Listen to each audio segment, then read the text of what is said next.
എല്ലാ പ്രാവശ്യവും പുലി വരുന്നേ എന്ന് പറയും, അവസാനം പുലി വരില്ല. പക്ഷേ ഇക്കുറി പുലി വരുമോ? അതിനുവേണ്ടി തീർച്ചയായിട്ടും ധനകാര്യമന്ത്രി ഇൻകം ടാക്സ് റേറ്റ് കുറയ്ക്കും. സാധാരണക്കാരനെ പ്രതീക്ഷയ്ക്ക് വക നൽകുന്ന തരത്തിൽ പെട്രോൾ ഡീസൽ വില കുറയ്ക്കുന്ന തരത്തിൽ എന്തെങ്കിലും പ്രഖ്യാപനം ഉണ്ടാകാൻ സാധ്യതയുണ്ടോ? ഉണ്ടാകണം എന്നാണ് എൻ്റെ ഉറച്ച വിശ്വാസം. എല്ലാ വർഷവും ആഗ്രഹിക്കുന്നു, പക്ഷെ ഒന്നും സംഭവിക്കുന്നില്ല. ഇന്ത്യയിൽ ഏറ്റവും കൂടുതൽ പെട്രോൾ ടാക്സ് ഈടാക്കുന്ന ഒരു സംസ്ഥാനം കേരളമാണ്.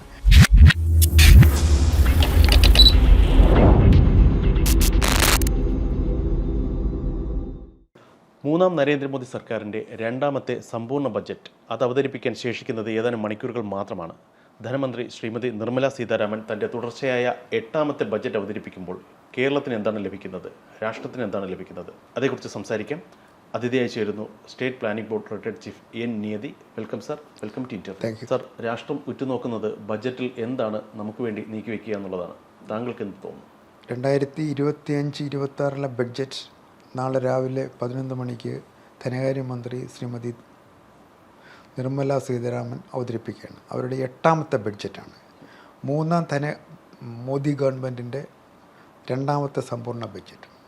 ഈ ബഡ്ജറ്റ് കൊണ്ട് ഉദ്ദേശിക്കുന്ന വരവ് ചെലവുകൾ മാത്രമല്ല, സമ്പദ്ഘടനയിലെ ഒരു വർഷം ഉണ്ടാകാൻ സാധ്യതയുള്ള നിക്ഷേപം, തൊഴിലവസരങ്ങളെ, വിതരണം, അങ്ങനെയുള്ള പല പല ഘടകങ്ങളെ ഉൾപ്പെടുത്തിക്കൊണ്ട് ഒരു സമഗ്ര വികസനത്തിന് ആവശ്യമുള്ള ഒരു ബഡ്ജറ്റ് ആയിരിക്കണം എല്ലാ ഗവൺമെൻറ്റുകളും നടപ്പിലാക്കേണ്ടത്, തയ്യാറാക്കി അവതരിപ്പിക്കേണ്ടത്.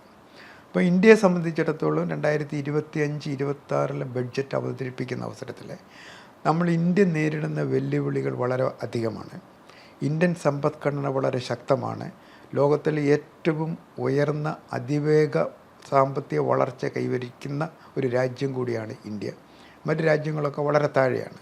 അപ്പം നമ്മുടെ ഇന്ത്യ ഗവൺമെൻറ്റിനെ സംബന്ധിച്ചിടത്തോളം, അല്ലെങ്കിൽ ഇന്ത്യൻ സമ്പദ്ഘടനയെ സംബന്ധിച്ചിടത്തോളം കൈവരിച്ച നേട്ടങ്ങൾ സുസ്ഥിരമായി നിലനിർത്തുക, അതോടൊപ്പം തന്നെ ഇന്ത്യ നേരിടുന്ന ഇന്നത്തെ സാമ്പത്തിക വെല്ലുവിളികൾ പരിഹരിച്ചുകൊണ്ട് വളർച്ച സുസ്ഥിരമാക്കി നിർത്തുക എന്നുള്ള 2 മുഖ്യ ഘടകങ്ങളായിരിക്കും എനിക്ക് തോന്നുന്നത് ധനകാര്യമന്ത്രി നാളത്തെ ബഡ്ജറ്റിൽ അവതരിപ്പിക്കുന്ന അവസരത്തിൽ പ്രകടമാക്കാൻ ഉദ്ദേശിക്കുന്നത്. ഇന്ത്യ ഗവൺമെൻറ്റിനെ സംബന്ധിച്ചിടത്തോളം ഈ ഫിസ്ക്കൽ ഡെഫിസിറ്റ് കുറയ്ക്കുക എന്നുള്ളതൊരു അനിവാര്യ ഘടകമാണ് വിലക്കയറ്റം നിയന്ത്രിക്കുന്നത്. അതുകൊണ്ട് ഗവൺമെൻറ് ഓഫ് ഇന്ത്യയും ആ ലക്ഷ്യത്തിലേക്ക് നമ്മുടെ മൂലധന നിക്ഷേപം കൊണ്ടുപോകാൻ കഴിയാത്ത ഒരു സാഹചര്യത്തിൽ ഉൾപ്പെട്ടിരിക്കുകയാണ്. ഈ രണ്ടും, പ്രൈവറ്റ് മേഖലയുടെയും പൊതുമേഖലയുടെയും നിക്ഷേപം കുറയുന്നത് അനുസരിച്ച് അവിടെയും ഗവൺമെൻറ്റിനൊരു ലക്ഷ്യമുണ്ടായിരുന്നു. ബഡ്ജറ്റ് തയ്യാറാക്കുന്ന അവസരത്തിൽ ഇൻവെസ്റ്റ്മെൻറ്റ് കൂടിക്കഴിഞ്ഞാൽ സമ്പദ്ഘടനയിൽ മൾട്ടിപ്ലയർ എഫക്റ്റ് ഉണ്ടാകും. അതായത് അവിടെ ഒരു തൊഴിലവസരങ്ങൾ വർദ്ധിക്കും, തൊഴിൽ വഴിയുള്ള വേതനം വർദ്ധിക്കും, അതനുസരിച്ച് കൺസംഷൻ റേറ്റ് കൂടും എന്നുള്ള ഒരു കണക്കുകൂട്ടലായിരുന്നു. പക്ഷേ അവിടെയാണ് മൂലധന നിക്ഷേപം കുറയുന്നതല്ല, നമ്മുടെ ലക്ഷ്യത്തിലേക്ക് എത്തുന്നതുമില്ല, അതനുസരിച്ചുള്ള മൾട്ടിപ്ലയർ എഫക്റ്റ് സമ്പദ്ഘടനയിൽ ഉണ്ടാക്കുന്നതുമില്ല. അതിന് അനുപാതികമായിട്ട് നമ്മുടെ ഇൻഫ്ലേഷനും കൂടെ വരുന്ന അവസരത്തിലാണ് നമ്മുടെ പ്രധാനപ്പെട്ട വെല്ലുവിളി. ഇതിന് തീർച്ചയായിട്ടും ഒരു പരിഹാര മാർഗം ധനകാര്യമന്ത്രി 2025-26 ബഡ്ജറ്റിൽ കൊണ്ടുവന്നില്ല എന്നുണ്ടെന്നുണ്ടെങ്കിൽ ഇന്ത്യക്ക് ആ സുസ്ഥിര വികസനം കൈവരിക്കാൻ കഴിയുകയില്ല. മനസ്സിലായി. ഇപ്പോൾ രാഷ്ട്രം നേരിടുന്ന ഒരു ഏറ്റവും പ്രധാനപ്പെട്ട ഒരു വെല്ലുവിളിയാണ് ഇൻഫ്ലേഷൻ. അതായത് വില വർധനവ് ഇങ്ങനെ ഒരു സൈഡിൽ ക്രമാതീതമായി ഉയർന്നുകൊണ്ടേയിരിക്കുന്നു. അതവിടെ നിൽക്കട്ടെ. പക്ഷേ രാജ്യം എന്താ പറയുക, ഇപ്പോൾ ഒരു ബഡ്ജറ്റിനെ നമ്മൾ ഫേസ് ചെയ്യാൻ പോകുന്നത്, അതായത് നാളെ ബഡ്ജറ്റ് അവതരിപ്പിച്ച് കഴിഞ്ഞാൽ within another couple of hours, ഏതാനും ദിവസങ്ങളെ ശേഷിക്കുന്നുള്ളൂ ഡൽഹി തെരഞ്ഞെടുപ്പ്. അതായത് രാജ്യ തലസ്ഥാനം ആര് ഭരിക്കണം എന്ന് തീരുമാനിക്കുന്ന തെരഞ്ഞെടുപ്പ് നടക്കുകയാണ്. സോ അങ്ങനെ ഒരു സാഹചര്യത്തിൽ BJPക്ക് ഇതൊരു പ്രസ്റ്റേജ് ഇഷ്യൂ ആണ്. എങ്ങനെയായാലും ഡൽഹി പിടിച്ചേ പറ്റും. ഈ ഒരു സാഹചര്യത്തിൽ ഗവൺമെൻറ് നിൽക്കുമ്പോൾ, അല്ലെങ്കിൽ BJP നിൽക്കുമ്പോൾ, ജനപ്രിയമായ എന്തെങ്കിലുമൊക്കെ ഈ ബഡ്ജറ്റിൽ പ്രഖ്യാപിക്കും എന്നൊരു വിലയിരുത്തൽ, അല്ലെങ്കിൽ അങ്ങനെ ഒരു ശ്രുതി കേൾക്കുന്നു. താങ്കൾക്ക് എന്ത് തോന്നുന്നു? അങ്ങനെ ഒരു ജനപ്രിയ പ്രഖ്യാപനം വരാൻ സാധ്യത ഉണ്ടോ? ഉണ്ടെങ്കിൽ എന്തായിരിക്കും? തീർച്ചയായിട്ടും ഇന്ത്യയുടെ തലസ്ഥാനമായ ന്യൂഡൽഹി ഭരിക്കുക എന്നുള്ളത് ഭരണകക്ഷിയെ സംബന്ധിച്ചിടത്തോളം, ഇപ്പോൾ ഏത് പാർട്ടിയാണെങ്കിലും ഭരണകക്ഷിയെ സംബന്ധിച്ചിടത്തോളം അതൊരു അത്യാവശ്യ ഘടകമാണ്. അതിനു വേണ്ടിയുള്ള തന്ത്രങ്ങൾ അവർ മെനയുകയും ചെയ്യും. അത് രാഷ്ട്രീയ തന്ത്രങ്ങൾ കാണും, അതുപോലെ തന്നെ ബഡ്ജറ്റിൽ കൂടിയുള്ള വികസന പ്രവർത്തനങ്ങളുടെ തന്ത്രങ്ങൾ കാണും, മറ്റു പല ഘടകങ്ങളുമുണ്ട്. ഇത് അങ്ങനെ നോക്കുന്ന അവസരത്തിൽ കഴിഞ്ഞ 10 വർഷമായിട്ട് അധികാരത്തിന് പുറത്ത് നിൽക്കുന്ന BJP ഗവൺമെൻറ്റിനെ ഡൽഹി സംസ്ഥാനം പിടിച്ചെടുക്കുക എന്നുള്ളതൊരു വാശി കാണാതിരിക്കത്തില്ല. തീർച്ചയായിട്ടും അതിന് ആവശ്യമായ പ്രഖ്യാപനങ്ങൾ തീർച്ചയായിട്ടും ഡൽഹിക്ക് വേണ്ടി മാത്രമായിരിക്കത്തില്ല, ഇന്ത്യക്ക് വേണ്ടി മൊത്തം പ്രഖ്യാപിച്ചുകൊണ്ട് അതിലൊരു മുൻഗണന ഡൽഹി സംസ്ഥാനത്തിന് കൊടുക്കും എന്നുള്ള ഉറച്ച വിശ്വാസമാണ്. അവിടെയാണ് നമ്മൾ നോക്കേണ്ടുന്നത്. ഇപ്പോൾ അവിടുത്തെ ഡൽഹി എന്ന് പറയുന്ന ഒരു അർബൺ ഏരിയയാണ് എക്സ്ക്ലൂസീവ്ലി. അവിടെ കൺസംഷൻ നിരക്ക് കുറയുന്നുണ്ട്. ആ കൺസംഷൻ നിരക്ക് കുറയാതിരിക്കുന്നതിനും അവരുടെ മെച്ചപ്പെട്ട ജീവിത നിലവാരത്തിനും അതേപോലെ തൊഴിലവസരങ്ങൾക്കും വിദ്യാഭ്യാസ ആനുകൂല്യങ്ങൾക്കും വേണ്ടി തീർച്ചയായിട്ടും പല പ്രഖ്യാപനങ്ങളും ദേശീയ തലത്തിലുണ്ടാകുന്നതിൻ്റെ ഭാഗമായിട്ട് ഡൽഹിക്കും കിട്ടും. ആ രീതിയിൽ അവർ തീർച്ചയായിട്ടും ഒരു പ്രഖ്യാപനം നടത്തുമെന്നാണ് വിശ്വാസം. അതാണ് സാറേ, ഈ ബഹുഭൂരിപക്ഷം വരുന്ന മിഡിൽ ക്ലാസ്സിനെ കേട്ടർ ചെയ്യുന്ന തരത്തിലുള്ള ഒരു പ്രഖ്യാപനമാണ് എല്ലാവരും കരുതുന്നത്. അത് ഡൽഹിക്കാർക്കും ആപ്ലിക്കബിൾ ആയിരിക്കും, പാൻ ഇന്ത്യ തലത്തിലും ആപ്ലിക്കബിൾ ആയിരിക്കും. അവിടെയാണ് income tax slab, inflation rate ഒരു വശത്ത് ഇങ്ങനെ ഗണ്യമായി ഉയർന്നുകൊണ്ടേയിരിക്കുന്നു. അതിനാനുപാതികമായിട്ട് ഇൻകം ടാക്സ് സ്ലാബുകളെ പരിഷ്കരിക്കേണ്ടത് കാലഘട്ടത്തിൻ്റെ ആവശ്യമാണ്. എല്ലാ പ്രാവശ്യവും പുലി വരുന്നേ എന്ന് പറയും, അവസാനം പുലി വരില്ല. പക്ഷേ ഇക്കുറി പുലി വരുമോ? അതായത് ഇൻകം ടാക്സ് സ്ലാബിൽ എന്തെങ്കിലും വ്യത്യാസം വരുത്തുമോ? ഇതാണ് അറിയേണ്ടത്. താങ്കൾക്ക് എന്ത് തോന്നുന്നു? തീർച്ചയായിട്ടും നമ്മൾ തുടക്കത്തിൽ പറഞ്ഞതുപോലെ ജനങ്ങളുടെ കയ്യിൽ വരുന്ന വരുമാനമാണ് അവരുടെ ഉപഭോഗ നിരക്ക് വർദ്ധിപ്പിക്കുന്നത്. അതിന് പിന്നെ സാധാരണ നമ്മൾ ഡിസ്പോസബിൾ ഇൻകം എന്ന് പറയും, ടാക്സ് കൊടുത്തിട്ട് കിട്ടുന്ന വരുമാനമാണ് അവരുടെ കൺസംഷൻ നിരക്ക് വരുന്നത്.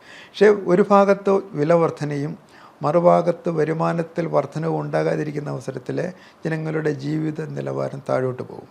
അതിന് ജീവിത നിലവാരം മുൻപോട്ട് പോകണമെന്നുണ്ടെങ്കിൽ ഗവൺമെൻറ്റിന് റവന്യൂ വേണം, ജനങ്ങൾക്കും റവന്യൂ വേണം. അപ്പം തീർച്ചയായിട്ടും അങ്ങനെ വരികയാണെന്നുണ്ടെങ്കിൽ ഇൻകം ടാക്സിൻ്റെ സ്ലാബ് മാറ്റുന്നതിനേക്കാൾ പ്രധാനം ഇൻകം ടാക്സിൻ്റെ റേറ്റ് കുറയ്ക്കുക എന്നുള്ളതാണ്. അപ്പോൾ ഇൻകം ടാക്സിൻ്റെ റേറ്റ് കുറയ്ക്കുകയാണെന്നുണ്ടെങ്കിൽ ജനങ്ങളുടെ പിന്നെ ഈ ഡിസ്പോസബിൾ ഇൻകം ഉയർന്നു വരും. അങ്ങനെ ഇൻകം ഉയർന്നു വരുന്ന അവസരത്തിൽ അവർക്ക് അവരുടെ കൺസംഷൻ റേറ്റ് കൂട്ടാൻ കഴിയും. അതനുസരിച്ച് പിന്നെ സ്വകാര്യ നിക്ഷേപവും അതേപോലെ തന്നെ ഗവൺമെൻറ് നിക്ഷേപവും കൂട്ടാൻ സാധിക്കും.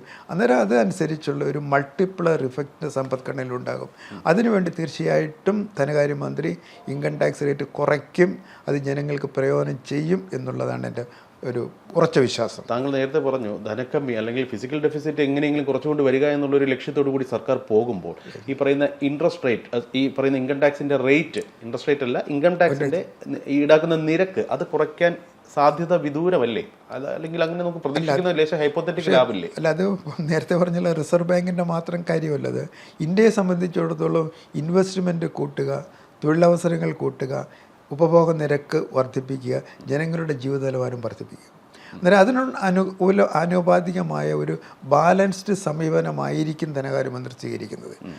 ഇൻവെസ്റ്റ്മെൻറ്റ് കൂട്ടുന്നതിനും ഫിസ്ക്കൽ ഡെഫിസിറ്റ് കുറയ്ക്കുന്നതിനും ഒപ്പം ജനങ്ങളുടെ ഉപഭോഗ നിരക്ക്, ജീവിത നിലവാരം വർദ്ധിപ്പിക്കുന്നതിനും ഈ മൂന്നും കൂടെ ചേർത്തുകൊണ്ട് തീർച്ചയായിട്ടും ഇൻകം ടാക്സിൻ്റെ റേറ്റ് കുറയ്ക്കും എന്നാണ് എൻ്റെ വിശ്വാസം.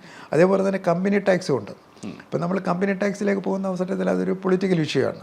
അത് ഇഷ്യൂ എന്ന് പറയുന്നത് നമ്മുടെ ഈ ലിബറലൈസേഷന് ശേഷം 1990 ലിബറലൈസേഷന് ശേഷം നമ്മൾ സ്വകാര്യവൽക്കരണത്തിന് പ്രാധാന്യം കൊടുക്കുന്നുണ്ട്. പക്ഷേ അതനുസരിച്ച് ഇന്ത്യയുടെ വളർച്ചാ നിരക്ക് കൂടുമ്പോഴും അതനുസരിച്ചുള്ള സാമൂഹ്യ അനീതിയും സാമ്പത്തിക അസമത്വവും കൂടി വരികയാണ്. സാമ്പത്തിക ഉദാഹരണത്തിന് പല കണക്കുകളും പറയുന്നത് ഇന്ത്യയിലെ മൊത്തം വരുമാനത്തിൻ്റെ 10%, 1% വരുന്ന സമ്പന്നരുടെ കൈവശമാണ്. അപ്പോൾ അതിൽ പ്രധാന വ്യവസായികൾ വരും, വലിയ വലിയ കച്ചവടക്കാർ വരും, അങ്ങനെ ട്രേഡേഴ്സൊക്കെ വരുന്നുണ്ട് തീർച്ചയായിട്ടും. അപ്പോൾ അങ്ങനെ വരുന്ന അവസരത്തിൽ കോർപ്പറേഷൻ ടാക്സോ അല്ലെങ്കിൽ കമ്പനി ടാക്സോ കൂട്ടിക്കൊണ്ട് തീർച്ചയായിട്ടും ഇൻകം ടാക്സ് റേറ്റ് കുറയ്ക്കുന്ന അവസരത്തിൽ അതിൻ്റെ ഒരു ഇഫക്റ്റ് സമ്പദ്ഘടനയിൽ ഉണ്ടാക്കും എന്നാണ് എൻ്റെ ഉറച്ച വിശ്വാസം. അതിനുവേണ്ടി ഒരു ശ്രമം നടത്താതിരിക്കത്തില്ല തീർച്ചയായും. മനസ്സിലായി സാർ. അതായത് ആ ഒരു ഭാഗം അങ്ങനെ നിൽക്കുമ്പോഴും നമ്മൾ ഇൻഫ്ലേഷന് കാര്യമായിട്ട് തന്നെ കേട്ടർ ചെയ്യേണ്ടിയിരിക്കുന്നത്. ഇപ്പോൾ ഈ ഇൻഫ്ലേഷൻ കൂടുന്നതിൻ്റെ ഒരു പ്രധാനപ്പെട്ട കാരണം പെട്രോൾ ഡീസൽ വില വർധനമാണ്. ഇത് കുറയ്ക്കാനായിട്ട് സാധാരണക്കാരനെ പ്രതീക്ഷയ്ക്ക് വക നൽകുന്ന തരത്തിൽ പെട്രോൾ ഡീസൽ വില കുറയ്ക്കുന്ന തരത്തിൽ എന്തെങ്കിലും പ്രഖ്യാപനം ഉണ്ടാകാൻ സാധ്യതയുണ്ടോ? ഉണ്ടാകണം എന്നാണ് എൻ്റെ ഉറച്ച വിശ്വാസം. എല്ലാ വർഷവും ആഗ്രഹിക്കുന്നില്ല. അല്ല, അത് മാത്രമല്ല, നേരത്തെ പറഞ്ഞതുപോലെ ഗവൺമെൻറ്റിന് രണ്ട് രീതിയിൽ സമീപിക്കണം. റിസോഴ്സ് മൊബിലൈസ് ചെയ്യണം ഇൻവെസ്റ്റ്മെൻറ്റിന് വേണ്ടി, അല്ലെങ്കിൽ വികസന പ്രവർത്തനങ്ങൾക്ക് വേണ്ടി. അങ്ങനെ നോക്കുന്ന അവസരത്തിൽ വില കയറ്റം നിയന്ത്രിക്കുകയും വേണം. കാരണം വിലക്കയറ്റം നിയന്ത്രിക്കണമെന്നുണ്ടെങ്കിൽ ഈ പെട്രോളിയം പ്രോഡക്ട്സ് ഒരു ആവശ്യ ഘടകമാണ്. അപ്പോൾ അവിടെ പെട്രോളിനെ പറ്റി നോക്കുന്ന അവസരം നമ്മുടെ ഒരു കാര്യം മനസ്സിലാക്കണം. നമ്മുടെ ഇന്ത്യയിൽ ആവശ്യമുള്ള മൊത്തം പെട്രോളിയം പ്രോഡക്ട്സിൻ്റെ 80% ഇറക്കുമതി ചെയ്യുകയാണ്. അപ്പോൾ അതിനവിടെ ഒരു എക്സ്റ്റേണൽ അല്ലെങ്കിൽ പിന്നെ വിദേശ ഘടകങ്ങൾ അവിടെ പ്രവർത്തിക്കുന്നുണ്ട്. ഇപ്പം റഷ്യൻ യുക്രൈൻ വാർ നടക്കുന്നുണ്ട്, ഇപ്പം പശ്ചിമേഷ്യൻ രാജ്യങ്ങൾ നടക്കുന്നുണ്ട്. അതനുസരിച്ച് പെട്രോളിൻ്റെയും ഡീസലിൻ്റെയും അല്ലെങ്കിൽ ഓയിൽ, ഈ ഇന്ധനത്തിൻ്റെ വില ഉയർന്നു വരുന്ന അവസരത്തിൽ സ്വാഭാവികമായിട്ടും ഇന്ത്യ ഗവൺമെൻറ്റിന് വില കൂട്ടേണ്ടതായിട്ട് വരും. ഇപ്പോൾ ഇമ്പോർട്ട് ചെയ്ത് പ്രോസസ്സ് ചെയ്യുന്ന അവസരത്തിൽ കമ്പനികൾക്ക് ഇന്ത്യൻ ഓയിൽ കോർപ്പറേഷൻ പൊതുമേഖലാ കമ്പനികൾക്ക് നഷ്ടപ്പെട്ട് കൊടുക്കണമെന്നുണ്ടെങ്കിൽ കമ്പനികൾക്ക് സബ്സിഡി കൊടുക്കേണ്ടതായിട്ട് വരും. അപ്പം അങ്ങനെ സബ്സിഡി കൊടുക്കാനുള്ള ഒരു ശേഷി ഗവൺമെൻറ് ഉണ്ടായിരിക്കണം. അതെങ്കിൽ അവരുടെ വരുമാനത്തിൽ അങ്ങനെ ഉണ്ടാവണം. അങ്ങനെ ഒരു കോസ് ആൻഡ് എഫക്റ്റ് റിലേഷൻ ആയിരിക്കും തീർച്ചയായും. അന്താരാഷ്ട്ര ക്രമത്തിനനുസരിച്ച് പെട്രോളിന്റെ ഡീസലിന്റെ വില വേരി ചെയ്തോട്ടെ, അതനുസരിച്ചിട്ട് ഇവിടെ കസ്റ്റമർ പേ ചെയ്ത് കൊള്ളട്ടെ. പക്ഷേ ഈ അതിന് മേൽ ചുമത്തുന്ന നികുതി ചുങ്കം ഒരു പരിധിയിൽ, ഒരു രാജ്യം ഒരു നികുതി എന്ന് പോകുമ്പോൾ പെട്രോളിന് മാത്രം ഒന്നിലധികം നികുതി ഓരോ സംസ്ഥാനങ്ങളും അവരവർക്ക് ഇഷ്ടമുള്ള രീതിയിൽ ചുമത്തുന്നു. ഈ ഒരു അവസ്ഥയ്ക്ക് ഒരു മാറ്റം വന്ന് വ്യവസ്ഥാപിതമായ ഒരു ടാക്സ് സ്ലാബ് കൊണ്ടുവന്ന്, അല്ലെങ്കിൽ കുറഞ്ഞ പക്ഷം ഒരു ക്ലീഷയാണ് പെട്രോളിനെയും ഡീസലിനെയും GST പരിധിയിലോട്ട് കൊണ്ടുവരിക. അങ്ങനെ വരുമ്പോൾ ഒരു സീലിംഗ് ഉണ്ടാവും. അത്തരത്തിൽ എന്തെങ്കിലും ഒരു മാജിക്കൽ റെമഡി ഇതിൽ പ്രയോഗിക്കാവുന്നതല്ലേ? തീർച്ചയായിട്ടും. പക്ഷെ അത് പെട്രോളിൻ്റെയും ഡീസലിൻ്റെ വില കുറയ്ക്കുകയാണെന്നുണ്ടെങ്കിൽ അതിൻ്റെ ഇമ്പാക്റ്റ് ഇക്കോണമിയിലുണ്ടാകും. ജനങ്ങളുടെ ജീവിത നിലവാരത്തിൽ അത് പ്രകടമായിട്ട് വരികയും ചെയ്യും. കാരണം അവരുടെ ഒരാളുടെ വരുമാനത്തിൻ്റെ നല്ലൊരു ഭാഗം പെട്രോളിന് ഡീസലിന് വേണ്ടി ഉപയോഗിക്കുന്നുണ്ട്. അത് പൊതുമേഖലയിലാണെന്നുണ്ടെങ്കിലും സ്വകാര്യ മേഖലയിലാണെന്നുണ്ടെങ്കിൽ. പക്ഷെ അവിടെ നമ്മൾ ഓർക്കേണ്ടുന്ന മറ്റൊരു പ്രധാനപ്പെട്ട ഘടകമെന്ന് പറയുന്നത് പെട്രോളിൻ്റെയും ഡീസലിൻ്റെയും നികുതി GST കൊണ്ടുവരുന്നതിനോട് ഒരു സംസ്ഥാനത്തിന് താല്പര്യമില്ല. അവരുടെ കറവ പശുവാണ്. അതെ, കറവ പശുവാണ് എല്ലാ സംബന്ധിച്ചും. ഇപ്പം കേരളത്തിൽ ഡീസലിനും പെട്രോളിന് ഏകദേശം 31%. 1 ലിറ്റർ പെട്രോളിൻ്റെ വിലയുടെ 31% കേരളം ഈടാക്കും. പിന്നെ ഇന്ത്യയിൽ ഏറ്റവും കൂടുതൽ പെട്രോൾ ടാക്സ് ഈടാക്കുന്ന ഒരു സംസ്ഥാനം കേരളമാണ്. ഡീസലിന് ഏകദേശം 26% വരും. ഇപ്പം GST വരികയാണെന്നുണ്ടെങ്കിൽ ഇന്ത്യയിലെ എല്ലാ സംസ്ഥാനങ്ങൾക്കും യൂണിഫോമായിട്ടുള്ള ഒരു റേറ്റ് വരും. അത് 28% കൂട്ടാനും കഴിയാതെ വരും. അപ്പോൾ അങ്ങനെ വരികയാണെന്നുണ്ടെങ്കിൽ കേരളത്തെ പോലുള്ള സംസ്ഥാനത്തിന് ഈ ഇന്ധനത്തിൽ നിന്നുള്ള വരുമാനം കുറയും. അതൊരിക്കലും കേരളത്തെ പോലുള്ള സംസ്ഥാനം ഇഷ്ടപ്പെടത്തില്ല. പക്ഷെ അത് എല്ലാം കേന്ദ്രം സഹിക്കുകയും ഇന്ധനത്തിൻ്റെ വില കുറച്ചു കൊണ്ടുവന്ന് ജീവിത നിലവാരം ഉയർത്തണം, അല്ലെങ്കിൽ ഇൻഫ്ലേഷൻ കൺട്രോൾ ചെയ്യണം എന്ന് സംസ്ഥാനങ്ങളോടും കൂടെ ആവശ്യമായിട്ട് വരും. അന്നേരം അവിടെ വരികയാണെന്നുണ്ടെങ്കിൽ തീർച്ചയായിട്ടും ഈ പെട്രോളിൻ്റെയും ഡീസലിൻ്റെയും അല്ലെങ്കിൽ ഇന്ധന നികുതി GSTയിൽ കൊണ്ടുവരികയാണെന്നുണ്ടെങ്കിൽ സാധാരണക്കാരായ ജനങ്ങളെ സംബന്ധിച്ചിടത്തോളം വലിയൊരു നേട്ടമായിരിക്കും. എല്ലാ പ്രാവശ്യവും ഈ ആവശ്യം ഉയരുമ്പോൾ, എപ്പോഴൊക്കെയാണോ ഈ ആവശ്യം ഉയരുന്നത് അപ്പോഴൊക്കെ കേന്ദ്രം പറയുന്നത് ഞങ്ങൾ റെഡിയാണ്, സംസ്ഥാനങ്ങൾ തയ്യാറാവട്ടെ, GST കൗൺസിൽ പാസ്സാക്കട്ടെ. കേന്ദ്രത്തിന് അറിയാം ഇത് ഒരിക്കലും പാസ്സാക്കാൻ പോകുന്നില്ല എന്നുള്ളത്. ശരിക്കും ഇൻഫ്ലേഷൻ പിടിച്ചു നിർത്തണമെന്നുണ്ടെങ്കിൽ, ആത്മാർത്ഥതയുള്ള ഒരു സർക്കാരാണ് ഭരിക്കുന്നതെങ്കിൽ ഈ ഒരു സംഗതി GST കൗൺസിലിൽ കൊണ്ടുവന്ന് ഇത് പാസ്സാക്കി എടുക്കാവുന്നതല്ലേ ഉള്ളൂ. ബിക്കോസ് BJP ആണ് ഇപ്പം മേജർ സംസ്ഥാനങ്ങളും ഭരിക്കുന്നത്, BJPയുടെ കയ്യിലാണ്. അപ്പോൾ അങ്ങനെ വരുമ്പോൾ GST കൗൺസിൽ അവർക്ക് വ്യക്തമായ മെജോറിറ്റി ഉണ്ട്, അവർക്കത് പാസ്സാക്കി എടുക്കാമല്ലോ. അല്ല, അത് ഗവൺമെൻറ് ഓഫ് ഇന്ത്യ അടിച്ചേൽപ്പിക്കുന്നതിനേക്കാൾ നല്ലത് സംസ്ഥാനങ്ങളും കേന്ദ്രവുമായിട്ടൊരു ധാരണയിലെത്തുകയാണ് വേണ്ടത്. ജനങ്ങളുടെ ജീവിത നിലവാരം ഉയർത്തുക, വില നിയന്ത്രിക്കുക എന്നുള്ള ഈ 2 ആവശ്യങ്ങൾക്ക് വേണ്ടി തീർച്ചയായിട്ടും സംസ്ഥാനങ്ങളും കേന്ദ്ര ഗവൺമെൻറ്റും GST കൗൺസിൽ ചർച്ച ചെയ്തൊരു ധാരണയിലെത്തി തീർച്ചയായിട്ടും വില കുറയ്ക്കേണ്ടതായിട്ട് വരും. എങ്കിൽ മാത്രമേ നമ്മളുടെ ഈ ഇൻഫ്ലേഷൻ നിയന്ത്രിക്കാൻ കഴിയുകയുള്ളൂ. ഇപ്പം തീർച്ചയായിട്ടും ഇപ്പം ഫെബ്രുവരിയിൽ ബഡ്ജറ്റ് കഴിഞ്ഞാൽ ഉടനെ റിസർവ് ബാങ്കിൻ്റെ അടുത്ത മോണിറ്ററി പോളിസി കമ്മിറ്റി കൂടുന്നുണ്ട്. തീർച്ചയായിട്ടും അവർ ബാങ്കിൻ്റെ റിസർവ് റേറ്റ് കുറയ്ക്കും എന്ന ഉറച്ച വിശ്വാസത്തിലിരിക്കുകയാണ്. ഇപ്പം അങ്ങനെയോടെ വരികയാണെന്നുണ്ടെങ്കിൽ തീർച്ചയായിട്ടും പണത്തിൻ്റെ സപ്ലൈ കൂടും, ഇൻവെസ്റ്റ്മെൻറ്റ് കൂടും. അത് കൂടുന്ന അവസരത്തിൽ പല ഘടകങ്ങളും മൾട്ടിപ്പിളർ ഇഫക്റ്റ് ഉണ്ടാകുമെന്നുണ്ടെങ്കിൽ തന്നെയും ഇൻഫ്ലേഷൻ കൺട്രോൾ ചെയ്യണമെന്നുണ്ടെങ്കിൽ ഒരു പരിധിവരെ ഇന്ധനത്തിൻ്റെ വില കുറച്ചേ പറ്റത്തുള്ളൂ. അത് ഒരു ധാരണയിലെത്തി 2 കൂട്ടരും ബഡ്ജറ്റിലൊന്നും പ്രതീക്ഷിക്കേണ്ട എന്തായാലും അതുമായി ബന്ധപ്പെട്ടിട്ട്. അല്ല, ബഡ്ജറ്റിൽ ഗവൺമെൻറ്റിന് പിന്നെ ബേസിക് ഡ്യൂട്ടി കുറയ്ക്കാനേ പറ്റത്തുള്ളൂ. ഗവൺമെൻറ് ഓഫ് ഇന്ത്യക്ക് സംസ്ഥാനങ്ങൾ കുറയ്ക്കണമെന്നുണ്ടെങ്കിൽ അവരവരുടെ ബഡ്ജറ്റ് വരണം, തീരുമാനം ആകത്തുള്ളൂ. അതുകൊണ്ടാണ് ഞാൻ പറഞ്ഞത് GSTയിൽ കൊണ്ടുവന്നൊരു ധാരണയിൽ എത്തുകയാണെന്നുണ്ടെങ്കിൽ ഗവൺമെൻറ് ഓഫ് ഇന്ത്യക്ക് ചെയ്യാൻ പറ്റും. അല്ലാതെ സംസ്ഥാനങ്ങളുടെ പേരിൽ ഇപ്പം പിന്നെ സംസ്ഥാനങ്ങളുടെ ടാക്സ് കുറയ്ക്കണം, അല്ലെങ്കിൽ ഇന്ധന ടാക്സ് കുറയ്ക്കാൻ ഗവൺമെൻറ് ഓഫ് ഇന്ത്യക്ക് കഴിയത്തില്ല. അപ്പോൾ അങ്ങനെ വരുന്നതാണെങ്കിൽ സംസ്ഥാനങ്ങൾ റേസ് ചെയ്യും. പ്രത്യേകിച്ചും കേരളത്തെ പോലുള്ള സംസ്ഥാനം അതിനെ എതിർക്കും. അങ്ങനെ വരുന്ന അവസരത്തിൽ ഒരു സെൻട്രൽ സ്റ്റേറ്റ് റിലേഷനെ അത് അഡ്വൈസായിട്ട് ബാധിക്കും തീർച്ചയായും. സാർ, ഈ പറഞ്ഞ ഗൗരവമുള്ള വിഷയങ്ങളോടൊപ്പം തന്നെ നമ്മൾ ചേർത്ത് വായിക്കേണ്ട ഒരു കാര്യമാണ്, താങ്കൾ നേരത്തെ സാന്ദർഭികമായിട്ട് സൂചിപ്പിക്കുകയും ചെയ്തു. അതായത് നമ്മുടെ വിദേശ നാണയ ശേഖരത്തിൽ, അതായത് കരുതൽ ധനത്തിൽ ഗണ്യമായൊരു കുറവ് വരുന്നുണ്ട്. ഇത് പിടിച്ചു നിർത്താനായിട്ട്, അല്ലെങ്കിൽ ഈ കുറവ് പരിഹരിക്കാനായിട്ട് എന്തെങ്കിലും ഒരു സംഗതി പ്രതീക്ഷിക്കാവോ ബഡ്ജറ്റിൽ? തീർച്ചയായിട്ടും ധനകാര്യമന്ത്രി അത് കൊണ്ടുവരാതിരിക്കത്തില്ല. കാരണം ഇന്ത്യ നേരിടുന്ന ഒരു പ്രധാന സാമ്പത്തിക വെല്ലുവിളിയാണ് നമ്മളുടെ രൂപയുടെ മൂല്യം കുറയുന്നത്, നമ്മുടെ വിദേശ നാണയ ശേഖരം കുറഞ്ഞു വരുന്നത്, അതുപോലെ തന്നെ നമ്മുടെ എക്സ്പോർട്ട് ഇമ്പോർട്ടിൽ ഒരു ഇംബാലൻസ് ഉണ്ടാകുന്നുണ്ട്. ഇപ്പോൾ ഉദാഹരണത്തിന് 2024 അവസാനിക്കുമ്പോഴേക്കും ഇന്ത്യയുടെ വിദേശ വ്യാപാര കമ്മി നമ്മുടെ GDPയുടെ 1.2% വരും. അത് നേരത്തെ 1% താഴെയായിരുന്നു. അപ്പോൾ അതനുസരിച്ച് നമ്മുടെ വിദേശ വ്യാപാര മിച്ചം അല്ലെങ്കിൽ നമ്മുടെ വിദേശ നാണയ ശേഖരം കുറഞ്ഞു വരുന്നുണ്ട്. ഇപ്പോൾ ഇന്ത്യയിലെ റുപ്പിയുടെ മൂല്യം കുറയാനുള്ള പ്രധാന കാരണങ്ങളിൽ അന്തർദേശീയ ഘടകങ്ങളാണ്. ഇപ്പോൾ അമേരിക്കയിലെ പുതിയ ഗവൺമെൻറ് വന്നു, അവിടെ ഫെഡറൽ റിസർവ് ബാങ്കിൻ്റെ അവരുടെ റിസർവ് ബാങ്കിൻ്റെ ചില നിയമങ്ങളൊക്കെ വരുന്നുണ്ട്. അവർ ഇൻട്രസ്റ്റ് റേറ്റ് കുറയ്ക്കുന്നു, അതേപോലെ തന്നെ അവർ കടപ്പത്രം ഇറക്കി റേറ്റ് കൂട്ടുന്നുണ്ട്. അന്നേരം ഇന്ത്യയിൽ നിക്ഷേപിച്ചിട്ടുള്ള വ്യവസായികൾ അല്ലെന്നുണ്ടെങ്കിൽ നിക്ഷേപകർ, വിദേശ നിക്ഷേപകർ നമ്മുടെ ഈ ഷെയർ മാർക്കറ്റിൽ നിന്നും പെട്ടെന്ന് പണം പിൻവലിച്ച് അവിടത്തേക്ക് കൊണ്ടുപോയി അവിടെ ഇൻവെസ്റ്റ് അമേരിക്കൻ ബോണ്ടുകൾ വാങ്ങുന്നു. അപ്പോൾ അങ്ങനെ വരുന്ന അവസരത്തിൽ നമ്മുടെ വിദേശ വ്യാപാര കമ്മിയിലും വിദേശ നാണയ ശേഖരത്തിലും കുറവ് വരുന്നുണ്ട്. ഇപ്പോൾ ഉദാഹരണത്തിന് 2024 സെപ്റ്റംബർ ഒക്ടോബർ മാസമായപ്പോഴേക്കും ഇന്ത്യയുടെ വിദേശ നാണയ ശേഖരം ഏകദേശം $70,000 കോടി മുകളിലായിരുന്നു. അതൊരു 4 മാസം കൊണ്ട് പെട്ടെന്ന് 64,000 കോടി രൂപയിലേക്ക് കോടി ഡോളറിലേക്ക് കുറയുകയാണ് ചെയ്തത്. ഏകദേശം 7-8 കോടി ഡോളറിൻ്റെ അതിൻ്റെ ഒരു പ്രതിഫലനമാണ് നമ്മുടെ ഷെയർ മാർക്കറ്റിൽ കണ്ടുവരുന്നത്. അപ്പോൾ അത് ഈ നാണയശേഖരം കുറയാനുള്ള ഒരു പ്രധാനപ്പെട്ട കാരണം ഇന്ത്യയിലെ ഷെയർ മാർക്കറ്റിൻ്റെ വാല്യൂ കുറയുന്നു, വിദേശ നിക്ഷേപകർ പണം പിൻവലിച്ച് പോകുന്നു, അതേപോലെ തന്നെ നമ്മുടെ വിദേശ വ്യാപാര ഡെഫിസിറ്റ് കൂടിയ അവസരത്തിൽ അത് നികത്തുന്നതിന് വേണ്ടി റിസർവ് ബാങ്ക് മാർക്കറ്റിൽ ഇടപെടുകയും വിദേശ നാണയ ശേഖരത്തിൽ നിന്നും തുക ഈ വിദേശ കമ്മി പരിഹരിക്കുന്നതിന് വേണ്ടി ചെലവഴിച്ചതിൻ്റെയും ഫലമായിട്ടാണ് നമ്മളുടെ വിദേശ നാണയ ശേഖരം 70,000 കോടിയിൽ നിന്ന് 64,000 കോടിയിലേക്ക് കുറയാനുള്ള പ്രധാനപ്പെട്ട കാരണം. ഇടയ്ക്ക് വെച്ച് ഈ ഫോറിൻ ഇൻവെസ്റ്റേഴ്സിന്റെ വിറ്റഴിക്കൽ ഇവിടെ തുടർന്നുകൊണ്ടിരുന്ന സമയത്ത് ധനമന്ത്രി നിർമ്മല സീതാരാമൻ ഒരു കാര്യം പറയുകയുണ്ടായി. ഫോറിൻ ഇൻവെസ്റ്റേഴ്സ് പോകുന്നെങ്കിൽ പോയിക്കോട്ടെ, ഇന്ത്യയുടെ കാര്യം ഇന്ത്യയുടെ റീറ്റെയിൽ മാർക്കറ്റ് നോക്കിക്കോളും എന്ന് പറഞ്ഞിട്ടുണ്ടായിരുന്നു. ശരിക്കും അവരെ ചലഞ്ച് ചെയ്യുകയാണ് ചെയ്തത്. ഇപ്പം ഇതെങ്ങനെ പരിഹരിക്കാൻ, എങ്ങനെ ഒരു ബാലൻസിങ് സിസ്റ്റം എങ്ങനെ കൊണ്ടുവരാൻ സാധിക്കും എന്നുള്ളൊരു ചോദ്യമല്ലേ സാർ? അല്ല, തീർച്ചയായിട്ടും അതിനുള്ള പരിഹാരം ധനകാര്യമന്ത്രി തന്നെ കാണേണ്ടതാണ്. മാജിക് പ്രതീക്ഷിക്കാം. തീർച്ചയായിട്ടും പ്രതീക്ഷിക്കണം.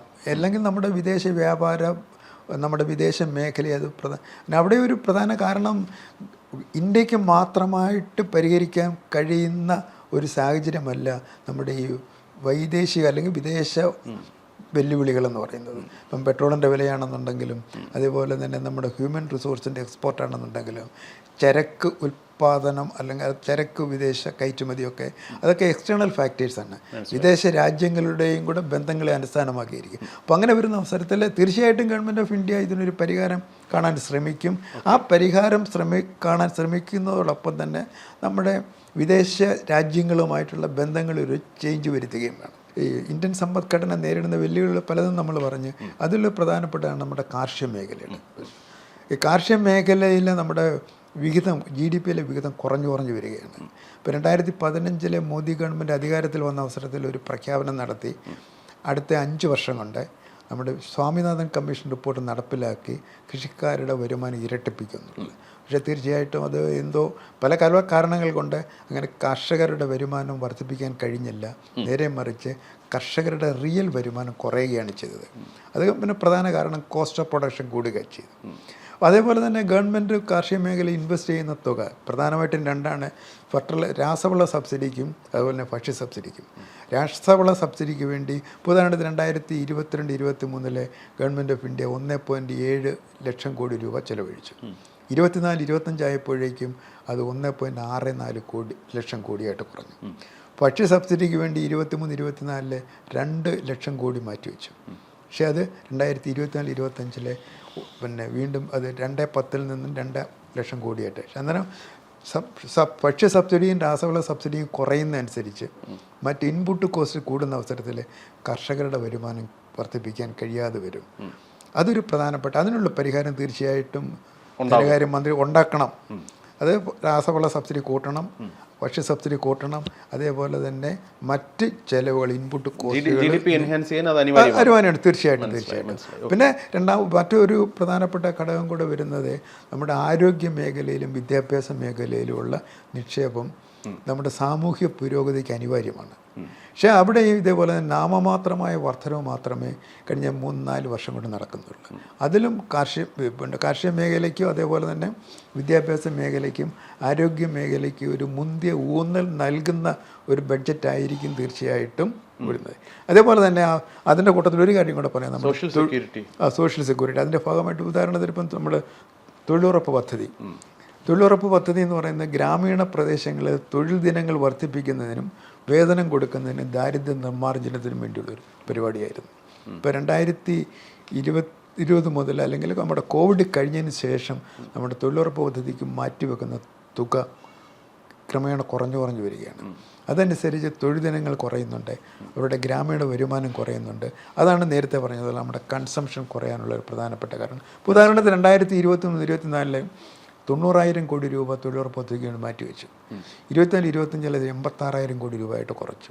അപ്പോൾ അതെന്ന് പറഞ്ഞു കഴിഞ്ഞാൽ അത് ഗ്രാമീണ തൊഴിലാളികളുടെ ഒരു വരുമാനം കുറയുകയാണ്. അതിന് തീർച്ചയായിട്ടും ധനകാര്യമന്ത്രി തൊഴിലുറപ്പ് പദ്ധതിക്ക് ഒരു വലിയ തുക നീക്കി വെക്കുകയാണെന്നുണ്ടെങ്കിൽ തീർച്ചയായിട്ടും നമ്മുടെ ഗ്രാമീണ സമ്പദ്ഘടനയിൽ അതൊരു ഇഫക്റ്റ് ഉണ്ടാക്കും. അത് നമ്മുടെ സമ്പദ്ഘടനയുടെ സുസ്ഥിര വളർച്ചയ്ക്ക് സഹായകരമാകും. അങ്ങനെ ചെയ്യും എന്നുള്ളൊരു പ്രതീക്ഷയാണ് എനിക്കുള്ളത്. മനസ്സിലായി സാർ. ഇനിയിപ്പോൾ നമുക്കിത് പാൻ ഇന്ത്യൻ ലെവലിലുള്ള തീരുമാനങ്ങളുടെ കാര്യമാണ്. ഇനി സംസ്ഥാനത്തിൻ്റെ പ്യൂർലി കേരള പ്രോസ്പെക്റ്റിൽ മാത്രം ചിന്തിക്കുകയാണെങ്കിൽ കേരളം കടത്തിൽ നിന്ന് കടത്തിലേക്ക് നീങ്ങുകയാണ്. എന്ത് പറഞ്ഞു കഴിഞ്ഞാലും വായ്പയില്ലാതെ കേരളത്തിന് മുന്നോട്ട് പോകാൻ സാധിക്കത്തില്ല. കേന്ദ്രം ഞെരുക്കുന്നു, അല്ലെങ്കിൽ അർഹമായ ആനുകൂല്യങ്ങൾ അവിടെ നിന്ന് കിട്ടുന്നില്ല, സ്പെഷ്യൽ പാക്കേജ് കിട്ടുന്നില്ല. അങ്ങനെ കേരളത്തിൻ്റെ പരിവേദനങ്ങൾ ഒരു ഡസനാണ്. ഇക്കുറി കേരളത്തിന് എന്ത് പ്രതീക്ഷിക്കാം? നിരാശപ്പെടേണ്ടി വരുമോ? ആശാവഹമായി എന്തെങ്കിലും പ്രതീക്ഷിക്കാവോ? അല്ല, അതിന് ഒറ്റ വാക്കിലോ അല്ലെങ്കിൽ 2 വാക്കിലോ ഉത്തരം പറയാൻ കഴിയാത്തൊരവസ്ഥയാണ്. കാരണം കേരളവും കേന്ദ്രവും തമ്മിലുള്ള ബന്ധങ്ങൾ, ധനകാര്യ ബന്ധങ്ങളാണെന്നുണ്ടെങ്കിലും മറ്റ് പല ബന്ധങ്ങളാണെന്നുണ്ടെങ്കിലും അത് ഒരു വെല്ലുവിളിയെ നേരിട്ടുകൊണ്ടിരിക്കുന്ന ഒരു സാഹചര്യമാണ് ഇപ്പോൾ ഉള്ളത്. ഇപ്പം ഗവൺമെൻറ് ഓഫ് കേരളയെ സംബന്ധിച്ചിടത്തോളം നമ്മുടെ മൊത്തം ഓൺ റിസോഴ്സ് റവന്യൂ, അത് തനത് വരുമാനത്തിൻ്റെ ഏകദേശം ഒരു 90% 3 ഘടകങ്ങൾക്ക് വേണ്ടി ചിലവഴിക്കുകയാണ്, 3 ഇനങ്ങൾക്ക് വേണ്ടി ചിലവഴിക്കുകയാണ്. ഉദ്യോഗസ്ഥരുടെ സാലറി കൊടുക്കുന്നതിന് വേണ്ടിയും, ഉദ്യോഗസ്ഥരുടെ പെൻഷൻ കൊടുക്കുന്നതിന് വേണ്ടിയും, അതുപോലെ തന്നെ പലിശ കൊടുക്കുന്നതിനും വേണ്ടിയാണ്. കാരണം തനത് വരുമാനത്തിൻ്റെ 90% ഈ 3 ഇനങ്ങൾക്ക് വേണ്ടി ചിലവഴിച്ചിട്ട് ബാക്കി വരുന്ന 10% കൊണ്ട് നമ്മളുടെ വികസന പ്രവർത്തനങ്ങൾ എങ്ങനെ നടപ്പിലാക്കാൻ കഴിയും എന്നുള്ളതിനെ പറ്റിയാണ് കേരള ഗവൺമെൻറ് ചിന്തിക്കേണ്ടത്. പിന്നെ കേന്ദ്രത്തിൽ നിന്ന് തരുന്ന അവസരത്തിൽ കേന്ദ്രം എപ്പോഴും ധനകാര്യ കമ്മീഷൻ്റെ നിർദ്ദേശങ്ങളനുസരിച്ചാണ് സംസ്ഥാനങ്ങൾ കൊടുത്തുകൊണ്ടിരിക്കുന്നത്. അപ്പം കേന്ദ്ര ധനകാര്യ കമ്മീഷൻ നിർദ്ദേശിക്കുന്ന ഒരു പൈസ പോലും അല്ലെങ്കിൽ ഒരു രൂപ പോലും കുറയ്ക്കാൻ ഗവൺമെൻറ് ഓഫ് ഇന്ത്യക്ക് കഴിയുകയില്ല. കാരണം ധനകാര്യ കമ്മീഷൻ കോൺസ്റ്റിറ്റ്യൂഷണൽ ബോഡിയാണ്. അപ്പോൾ അങ്ങനെ അവർ കൊടുത്തുകൊണ്ടിരിക്കുകയാണ് അവർ. ഇപ്പോൾ ഉദാഹരണത്തിന് 2015 ധനകാര്യ കമ്മീഷന് കേരളത്തിൻ്റെ മെമ്മോറാണ്ടമൊക്കെ മനസ്സിലാക്കി കേരളത്തിൻ്റെ വരവ് ചിലവുകളും നോക്കി ആദ്യത്തെ 4 വർഷം കേരളത്തിന് വേണ്ടി 53,137 കോടി രൂപ റവന്യൂ ഡെഫിസിറ്റ് ഗ്രാൻഡായിട്ട് നൽകി. ഇതിപ്പോൾ ഓരോ വർഷവും ഇപ്പോൾ 2020-21 കൊടുത്തു, അങ്ങനെ 23-24 വരെ കൊടുത്തു. ഇപ്പോൾ ഈ സാമ്പത്തിക വർഷം മുതൽ കിട്ടുന്നില്ല. അതേപോലെ തന്നെ ചില മാനദണ്ഡങ്ങളുടെ അടിസ്ഥാനത്തിലാണ് ധനകാര്യ കമ്മീഷന് സംസ്ഥാനങ്ങൾക്ക് വിഹിതം കൊടുക്കുന്നത്. ഇപ്പം കേരളത്തെ സംബന്ധിച്ചിടത്തോളം ആ മാനദണ്ഡങ്ങൾ വന്ന അവസരത്തിൽ ചെറുതായിട്ട് കേരളത്തിൻ്റെ വിഹിതം കുറഞ്ഞിട്ടുണ്ട്. അതിനെ പ്രതികൂലമായിട്ട് ബാധിച്ചിട്ടുണ്ടോ എന്നാണ് രാഷ്ട്രീയമായിട്ട് നോക്കുകയാണെന്നുണ്ടെങ്കിൽ തീർച്ചയായിട്ടും നമുക്ക് പറയാൻ പറ്റും. ഇപ്പം ഗവൺമെൻറ് ഓഫ് കേരള പറയുന്നത് 14ാം ധനകാര്യ കമ്മീഷന് മൊത്തം ഡിവിസിബിൾ പൂളിലെ 2.5% കേരളത്തിന് കൊടുത്ത് ഇപ്പോൾ അത് 1.9% കുറഞ്ഞു. തീർച്ചയായിട്ടും വിഹിതം കുറഞ്ഞിട്ടുണ്ട്, പക്ഷേ മൊത്തം തുകയിൽ വർധനവുണ്ടായിട്ടുണ്ട്. അപ്പോൾ അങ്ങനെ ഇവിടെ കേരള ഗവൺമെൻറ് ഇങ്ങനെ കുറ്റം പറയാതെ കണ്ടിട്ട് തീർച്ചയായിട്ടും അവരുടെ ഓൺ റിസോഴ്സ് കൂട്ടുന്നതിനും വരവ് കൂട്ടുന്നതിനും ചെലവ് നിയന്ത്രിക്കുന്നതിനും കൂടുതൽ ഉൽപ്പാദനപരമായ ആവശ്യങ്ങൾക്ക് ധനം ചെലവഴിക്കുകയാണെന്നുണ്ടെങ്കിൽ തീർച്ചയായിട്ടും കേരള ഗവൺമെൻറ്റിന് ഒരു സുസ്ഥിര വികസനം കൈവരിക്കാൻ സാധിക്കും. താങ്കൾ പറഞ്ഞ പോയിന്റ് അക്സെപ്റ്റ് ചെയ്തുകൊണ്ട് തന്നെ ഒരു കാര്യം ചോദിച്ചു കൊള്ളട്ടെ. ഇപ്പോൾ അത് ധനകാര്യ കമ്മീഷൻ തോന്നുന്നത് കോൺസ്റ്റിറ്റ്യൂഷണൽ ബോഡിയാണ്, അവർക്ക് ചില മാനദണ്ഡങ്ങളുണ്ട്, അത് വെച്ചിട്ടാണ് അവർ ഫണ്ട് അലോക്കേറ്റ് ചെയ്യുന്നത്. ഇതിൽ കേന്ദ്ര ധനകാര്യ കമ്മീഷൻ്റെ മാനദണ്ഡങ്ങൾ എന്ന് പറയുന്നതിന് പിന്നിൽ രാഷ്ട്രീയമുണ്ട് എന്ന് പറഞ്ഞു കഴിഞ്ഞാൽ, അല്ലെങ്കിൽ സംസ്ഥാനം അങ്ങനെ ഉന്നയിക്കുന്ന ആരോപണത്തിന് അല്ലെങ്കിൽ ആക്ഷേപത്തിന് അതിലൊരു ശരിയില്ലേ? ഇല്ല, ധനകാര്യ കമ്മീഷനെ ഒരിക്കലും നമ്മൾ രാഷ്ട്രീയമായിട്ട് കാണാൻ പാടില്ല. കാരണം അതൊരു കോൺസ്റ്റിറ്റ്യൂഷണൽ ബോഡിയാണ്. അത് തിയറി, പക്ഷേ പ്രായോഗിക തലത്തിൽ പ്രായോഗിക തലത്തിലല്ല. അതിനകത്ത് നമ്മൾ കാണേണ്ടുന്നത് ധനകാര്യ കമ്മീഷന് ഗവൺമെൻറ് ഓഫ് ഇന്ത്യ നിയമിക്കുന്ന അവസരത്തിൽ പ്രസിഡൻ്റാണ് നിയമിക്കുന്നത്. അതിന് ഒരു പരാമർശങ്ങൾ കാണിക്കുന്നത് ടേംസ് ഓഫ് റെഫറൻസ് എന്ന് പറയുന്നത്. ആ ടേംസ് ഓഫ് റെഫറൻസിനകത്ത് നിന്നുകൊണ്ട് മാത്രമേ ധനകാര്യ കമ്മീഷന് പ്രവർത്തിക്കാൻ പറ്റത്തില്ല, അവർക്ക് രാഷ്ട്രീയ രംഗത്ത് കാണിക്കാൻ പറ്റത്തില്ല എന്നാണ് എൻ്റെ ഉറച്ച വിശ്വാസം. അപ്പോൾ അങ്ങനെ രാഷ്ട്രീയം കാണിച്ചിരുന്നു എങ്കിൽ തീർച്ചയായിട്ടും കഴിഞ്ഞ 15 ധനകാര്യ കമ്മീഷനെ കേരളത്തിൻ്റെ വരവും ചെലവും നോക്കിയിട്ട് ആ ഗ്യാപ്പ് ഫില്ലപ്പ് ചെയ്യുന്നതിന് വേണ്ടി 4 വർഷം 53,000 കോടി രൂപ കൊടുക്കുകയില്ലായിരുന്നു. അപ്പോൾ അവിടെ നമ്മൾ മനസ്സിലാക്കേണ്ടുന്നത് ഇന്ത്യയിലെ 14 സംസ്ഥാനങ്ങൾക്ക് റവന്യൂ ഡെഫിസിറ്റ് ഗ്രാൻറ്റ് കൊടുത്തു. കേരളത്തിനും കിട്ടി. അത് കേരളത്തിന് കിട്ടി എന്നുള്ളതല്ല, കൊടുത്ത 14 സംസ്ഥാനങ്ങൾക്ക് കൊടുത്ത റവന്യൂ ഡെഫിസിറ്റ് ഗ്രാൻറ്റിൻ്റെ ഏകദേശം 20% കേരളത്തിന് മാത്രമാണ് കിട്ടിയത്, 1/5. അപ്പോൾ ഈ കേന്ദ്രം അന്നേരം അവിടെ ഒരു രാഷ്ട്രീയം നമുക്ക് പറയാൻ പറ്റുമോ? അപ്പോൾ കേന്ദ്രം ഒന്നും തരുന്നില്ല എന്ന് പറയുന്നത് വെറും കള്ളത്തരമാണ്. കള്ളത്തരമൊന്നുമല്ല, അതൊരു അപക്വമായ ഒരു സ്റ്റേറ്റ്മെൻറ്റാണ്. മനസ്സിലായി. അത് മനസ്സിലാക്കണം. അതും സംസ്ഥാന ഗവൺമെൻറ് ചെയ്യേണ്ടുന്നത് അവരുടെ വരവും ചെലവും നിയന്ത്രിക്കുവാനുള്ള നടപടി സ്വീകരിക്കണം.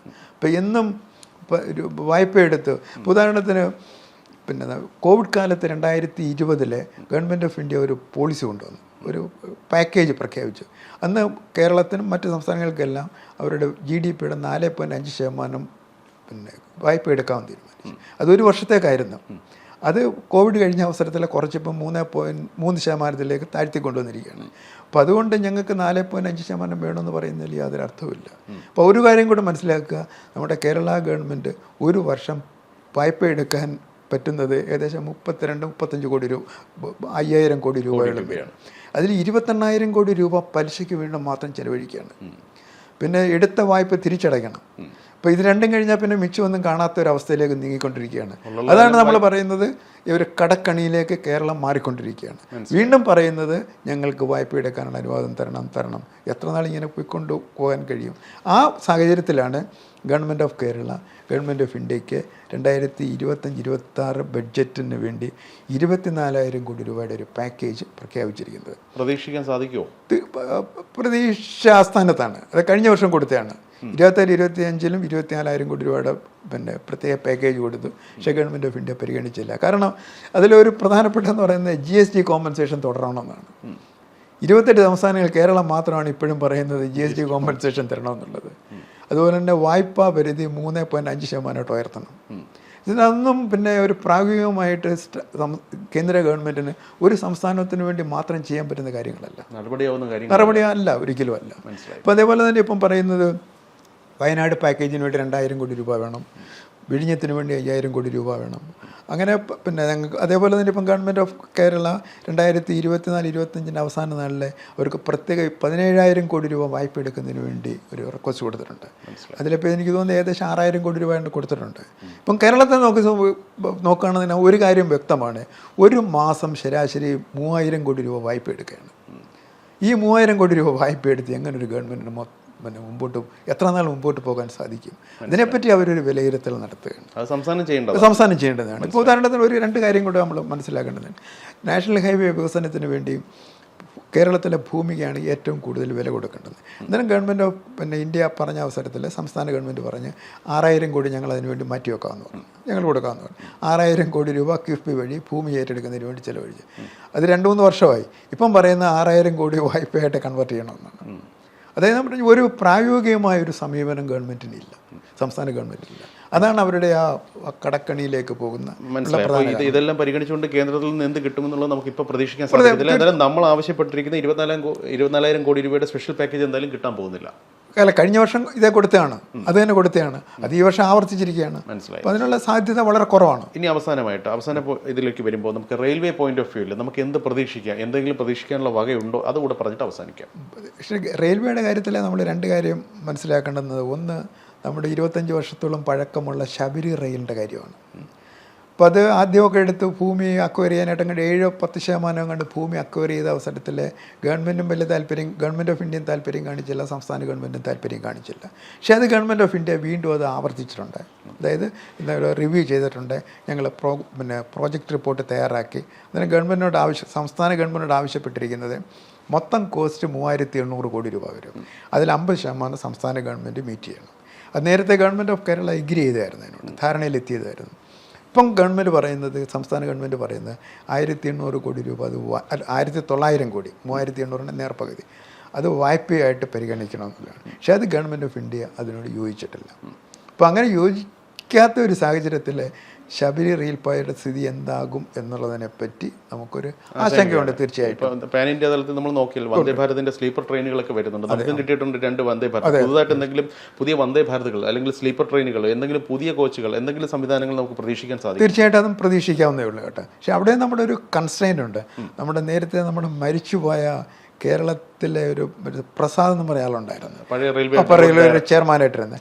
അദ്ദേഹം 15 വർഷത്തിന് മുമ്പേ പറയുന്നത് കേരളത്തിലെ റെയിൽവേ ലൈൻ ശേഷി വർദ്ധിപ്പിക്കാതെ കണ്ടിട്ട് പുതിയ സർവീസ് തുടങ്ങാൻ ഒരു രക്ഷയില്ല എന്നാണ്.